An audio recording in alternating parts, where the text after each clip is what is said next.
আপনারা অবগত আছেন আমাদের জয়পুরহাট কিন্তু হাড় কাঁপানো শীত চলছে। তো এই শীতে আমরা আমি যে ফেসবুক থেকে আর্নিং করি সেই আর্নিং এর কিছু টাকা আমি অসহায় গরিব দুঃখীদের মাঝে দেওয়ার চেষ্টা করি। সেই প্রেক্ষিতেই কিন্তু আজকে আমি সিদ্ধান্ত নিয়েছি যে এই হাড় কাঁপানো শীতে জয়পুরহাটে অসহায় যারা হতদরিদ্র গরিব তাদের মাঝে কিছু কম্বল বিতরণ করব। তো আমরা চলে এসেছি জয়পুরহাট। তো আসেন দেখি একটু কম্বল কিনবো, সাথেই থাকেন। এই যে চলে এসেছি আমরা কম্বল কেনার জন্য। তো এই হচ্ছে আসলে দোকান, এখানে আমি কম্বল গুলো কিনবো। তো আপনাদের মতামত আশা করছি যে এই সিদ্ধান্তটি কেমন হয়েছে অবশ্যই জানাবেন। এই হাড় কাঁপানো শীতে যতটুকু পারি আমি অসহায়দের মাঝে থাকার চেষ্টা করব। সবাই ভালো থাকবেন। এই যে এখানে কিন্তু অনেক কম্বল দেখতে পাচ্ছি, তো আমরা কম্বলগুলো কেনার চেষ্টা করব। তো ভাইয়ের দোকানের নাম কি?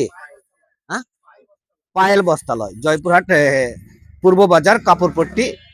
এটি হচ্ছে পায়েল বস্ত্রালয়ে এসেছি। তো আপনারা সাথে থাকবেন।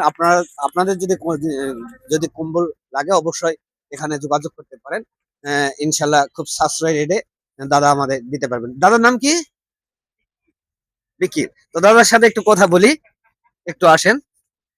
দাদা হলো পায়েল বস্ত্রালয়। দাদা কি নাম আপনার? আমার নাম বিক্কি রুংটা। আসবেন সবাই, শীত বস্ত্র বিতরণ সবাই করবেন, এখানে দাম কম পাবেন, 10-20 টাকা লাভে কাপড় পাবেন। হ্যাঁ, আসবেন সবাই, সহযোগিতা আপনাদের, হ্যাঁ আপনাদের আশীর্বাদ কামনা করছি। যারা অসহায় দরিদ্রদের মাঝে বিলি করবে, দাদা সাশ্রয় রেটে কিন্তু দেওয়ার চেষ্টা করবে, স্বল্প মূল্যে দেওয়ার চেষ্টা করবে। সবাই চলে আসবেন দাদার দোকানে, জয়পুরহাট পূর্ব বাজার কাপড়পট্টি।